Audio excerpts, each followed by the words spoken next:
Hi friends, வாங்க வணக்கம். எல்லோரும் எப்படி இருக்கீங்க? நல்லா இருக்கீங்களாப்பா? சாப்பிட்டீங்களா? காலையிலே சாப்பிட்டீங்களான்னு கேட்குறேன். எப்படி நீங்கள் இந்த வீடியோ பார்க்கும்போது மத்தியானமாக அல்லது சாப்பாடு டைமாக இருக்கும்ல, அதுக்காக தான் அட்வான்ஸாக சாப்பிட்டீங்களான்னு கேட்குறது. நம்ம இன்றைக்கி முருங்கைக்கீரை ஒடிக்க போகிறோம். முருங்கைக்கீரைலாம் நீங்கள் கிடைச்சா சந்தையில் கூட கிடைச்சதுன்னா வாங்கி சாப்பிடுங்க. மார்க்கெட்டில் கிடைக்கும், சரிங்களா? முருங்கைக்கீரை வந்து நல்ல இரும்பான சத்து, நல்ல நோய் எதிர்ப்பு சக்தி. இதோட வீடியோ போட்டிருக்கேன், நீங்கள் எத்தனை பேர் பார்த்தீங்கன்னு தெரில. நாங்கள் இன்றைக்கி பருப்பு போட்டு முருங்கை தவை வைக்க போகிறோம். பருப்பு போட்டு வைக்க போகிறோம். முருங்கைக்காய் ஞாபகம் தான் வருது. அங்கே பாருங்கள், அணில் எவ்வளோ அழகாக கற்றுது பாருங்கள். அழகாக இருக்குல்ல? எல்லாம் உண்மையாகவே இந்த கிராமத்தில் மட்டும்தான் அது மாதிரிலாம் ரசிக்க முடியும். குயில் சத்தம், அணில் சத்தம். அணில் தான் அது மாதிரி கத்தும். கீன்னு கத்துது பாருங்க. அந்த தென்னை மரத்தில் இருக்குது, அந்த தென்னை மரத்தில் இருக்குது.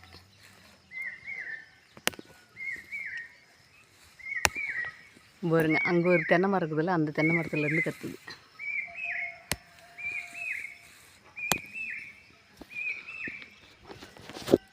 இன்றைக்கி நம்ம வீட்டில் முருங்கைக்கீரை சாம்பார். வாங்க சாப்பிட்லாம். யாருக்கெல்லாம் முருங்கைக்கீரை சாம்பார் பிடிக்கும்?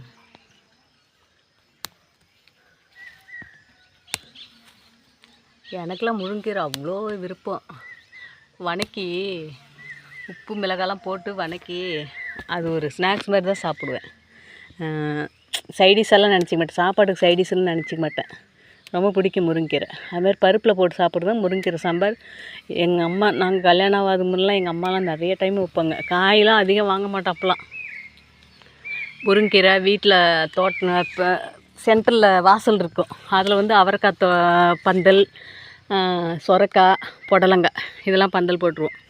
அதனால் ஒரு நாளைக்கு முருங்கைக்கீரை சாம்பார், புடலங்காய் பொரியல், கூட்டு அப்படின்னு கூட்டு ஐட்டம் நிறைய செய்வோம். அப்போ நான் உங்களுக்கு வந்து கூட்டு ஐட்டம் போடணும்னு நினச்சிட்டு இருந்தேன்ப்பா. போடுறேன். ஒன்று வியாழக்கிழமை மணிக்கு சந்தை போய் காய் வாங்கிட்டு வந்துட்டு புடலங்காய் கூட்டு போட்டாலும், அல்லது என்ன முட்டைக்கோஸ் கூட்டு போட்டாலும் கூட்டு ஒரு ஐட்டம் போடுறேன். ஏன்னா ஏதோ ஒரு காய் கூட்டு செஞ்சாவே அதே மாடல் தான் மற்ற கூட்டெல்லாம் செய்யறது. அதனால் ஒன்று போட்டாவே போதும்னு நினைக்கிறேன். அப்படி நான் 2 ஐட்டம் செஞ்சாலுமே போடுறேன். ஆனால் என்னோடய வீடியோவை ரொம்ப விரும்பி பார்க்குறீங்க. எனக்கு வியூஸ் போகிறத வச்சு தெரியுது. ரொம்ப ரொம்ப சந்தோஷம் நீங்களாம் வீடியோ பார்க்குறது. ரொம்ப நன்றியும் கூட, என்னோடய மனமார்ந்த நன்றியும் கூட. எனக்கு வந்து இவ்வளோ பேர் சப்போர்ட் பண்ணுவீங்க, இவ்வளோ பேர் வீடியோ பார்ப்பீங்க அப்படின்னு நினைக்கவே இல்லை. இப்போ வந்து புதுசாக வர நண்பர்கள்லாம் வந்து ஒரு சில பேர் வந்து கமெண்ட் பண்ணிகிட்ருக்குறாங்க. அதுக்கெலாம் இன்னும் ரிப்ளை பண்ணல.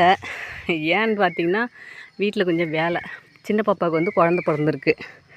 அதனால் சாப்பாடு செய்ய, துணி துவைக்க, வீட்டை கூட்ட, இப்படியே கொஞ்சம் நேரம் சரியாக இருக்குது. பாப்பாவது வேறு கக்கா துணி வேறு நிறைய சேர்ந்துருதா. இன்றைக்கி பாருங்கள், இன்னும் ஊறுபட்ட துணி கிடக்குது. எல்லாம் வெளியே எடுத்து வச்சுட்டு வந்துக்கிறேன். டெய்லி 7 மணி தான் எழுந்திரிப்போம். இன்றைக்கி ஃபுல்லாக தூங்கலை. 6 மணிக்கு எழுந்திரிச்சிட்டேன். 3 மணிலேருந்தே தூங்கலை. நானும் பாப்பாவும் தூங்கலை. நீ பாருங்க, துணி நிறையா இருக்குது. எந்திரிச்சு காஃபி போட்டு குடிச்சிட்டு வாசல் தெளித்து தண்ணி தெளிச்சுட்டு வந்துக்கிறேன். இன்னும் கோலம் போடல. அதுக்குள்ளே முருங்கைக்கீரை கொடிக்கு வந்துக்கிறேன். அப்புறம் உலை வச்சுட்டு உலையில் அரிசி போட்டு வந்திருக்கேன். அரிசி போட்டு சரி அதுக்குள்ளே முருங்கைக்கீரை வடிச்சிட்டு வந்துடுவோம். அப்படியே சாப்பாடுக்கு வடிச்சிட்டு கூட முருங்கைக்கீரையை ஆஞ்சிக்கலாம். அப்படி இது வந்து நிறைய பேருக்கு முருங்கைக்கீரை வேறு ஆய தெரியாது. அதை நான் ஒரு வீடியோ எடுத்து போடுறேன் பாருங்கள். முருங்கைக்கீரை வந்து எப்படி காம்பு எடுக்கிறது அப்படின்னு சில பேருக்கு தெரியாது. அது தெரியாமலே சில பேர் முருங்கைக்கீரை வாங்கி சமைக்கிறதுக்கு முடத்தனம் படுறாங்க.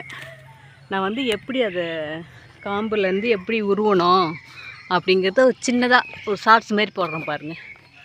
தெரிஞ்சவங்களுக்கு பிரச்சனை இல்லை. நான் வந்து சொல்கிறது எல்லாம் தெரியாதவங்களுக்கு. எனக்கெலாம் கூட சின்ன பிள்ளையில் முருங்கைக்கீரை உருவே தெரியாது. எங்கள் அம்மா அழகாக சரசரன்னு உருவாங்க. எங்கள் அம்மா, எங்கள் வீதியில் இருக்கிறவங்க எல்லாருமே சரசரன்னு அழகாக காம்பே இருக்காது, அப்படி டக்குன்னு உருவிக்கிட்டே இருப்பாங்க. நான் நல்லா கவனித்து பார்ப்பேன். ஆனாலும் நமக்கு வராது. அப்புறம் நமக்கு வந்து எங்கள் முன்னாடி விட்டு பெரியம்மா எங்கள் அம்மாலாம் ஒவ்வொரு நாளைக்கு அப்படியே இவங்கள எடுத்து சொல்லுவாங்க, இங்கே பாரு இதை பிடி, இந்த காம்பை போட்டு இவுத்துண்ட பிடி, இவுத்துண்ட கீரை பிடி, இப்படி உருவு அப்படின்னு சொல்லி உண்மையாகவே கீரை உருவுறதுக்கெலாம் கூட கிட்டேருந்து சொல்லி கொடுத்தாங்க. எங்கள் அம்மா சொல்லி கொடுத்தாங்க, எங்கள் முன்னாடி விட்டு பெரியம்மா அலமேலு பெரியம்மா அவங்க சொல்லி கொடுத்தாங்க. இப்போ அவங்களாம் இல்லை. ஆனால் அவங்க இல்லைனாலும் அவங்க கற்றுக் கொடுத்தாங்கன்றது நம்ம வந்து மறக்காமல் இருக்கிறோம்ல. அப்புறம் எங்கள் வீட்டுக்கு பின்னாடி பாஞ்சால் அக்கான்னு சொல்லிட்டு அவங்களும் கற்றுக் கொடுப்பாங்க. அவங்க ஆயான்னு தான் பேசுவாங்க.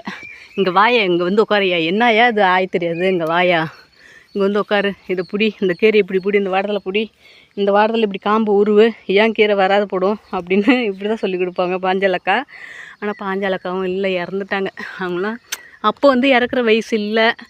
அவங்களுக்கு கொஞ்சம் இந்த ஆஸ்துமா பிரச்சனை இருந்தது, அதாலே இறந்துட்டாங்க. ரொம்ப நல்லவங்க அந்த அக்காலாம், நல்லா ஜாலியாக பேசுவாங்க. எங்கள் வீதியில் நிறையா பேர் எல்லாருமே கொஞ்சம் இறந்துட்டாங்க. அவங்களாம் கூட நம்மளை கூப்பிட்டு போய் களை வெட்ட கற்றுக் கொடுத்தவங்க, களை பறிக்க கற்றுக் கொடுத்தவங்க, மீதி தோட்டத்து வேலையெல்லாம் கற்றுக் கொடுத்தவங்களாம் எங்கள் வீதியில் இருக்கிறவங்க தான். சரிப்பா, இவ்வளோ கீரை போதும். இவ்வளோ கீரைன்னா இது ஃபுல்லாக வந்து உங்களுக்கு தெரியுதா எவ்வளோன்னு? இருங்க கல்லில் வச்சு காட்டுறேன். பருப்பில் பாதி போட்டு பாதி வந்து வணக்கிக்கலாம். அதுக்காக தான் இவ்வளோ கீரை. எனக்கு வணக்கல் பிடிக்கும், அதுக்காக. Okay bye. கீரை உருவுறது எப்படின்னு ஒரு வீடியோ போடுறேன் பாருங்கள். Okay bye.